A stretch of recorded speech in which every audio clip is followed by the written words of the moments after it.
Então a gente vai tratar de alguns conceitos básicos, né, sobre a reprodução animal, né, na zoologia. A gente vai falar de 3 termos, né?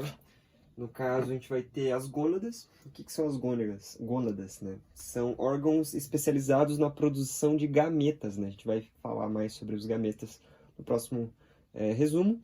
Que nos animais podem ser os ovários, né? No caso, seriam as gônadas femininas, né? Onde se formam os óvulos, né? Que são os gametas femininos. E os testículos, né? Que são as gônadas masculinas, onde se formam os gametas espermatozoides, né? Em certos animais não possuem gônadas, né?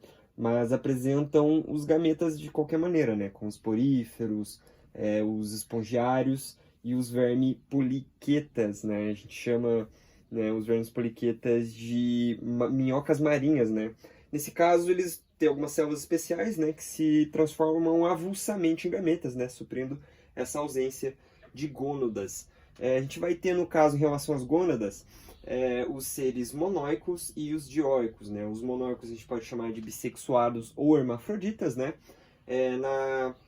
Na terminologia a gente vai ter que mono é um, oikos a gente fala casa, né? O corpo, e bi seria dois. Então são os seres em que os dois tipos de gônadas se apresentam no mesmo indivíduo, né? De uma maneira funcional, né? Geralmente podem acontecer em épocas diferentes, né? Geralmente é assim que acontece, mas tem no mesmo indivíduo, né? A gente tem alguns exemplos, como as minhocas, né? Os caracóis residenciais, né?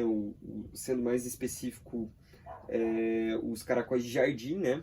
As sanguessugas, as planárias, as solitárias, e etc. Né? A gente vê isso mais especificamente em cada tipo de indivíduo. Né?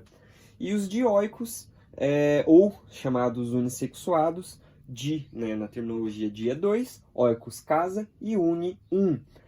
São indivíduos que apresentam na espécie, né, possuem dois tipos de gônadas se apresentando em indivíduos distintos. Né? Então a gente tem no mesmo ser, na mesma espécie, um indivíduo que possua o macho e a fêmea, né, que um vai possuir a gônada masculina e o outro vai possuir a gônada feminina, né? E o exemplo a gente tem a maioria dos animais, né?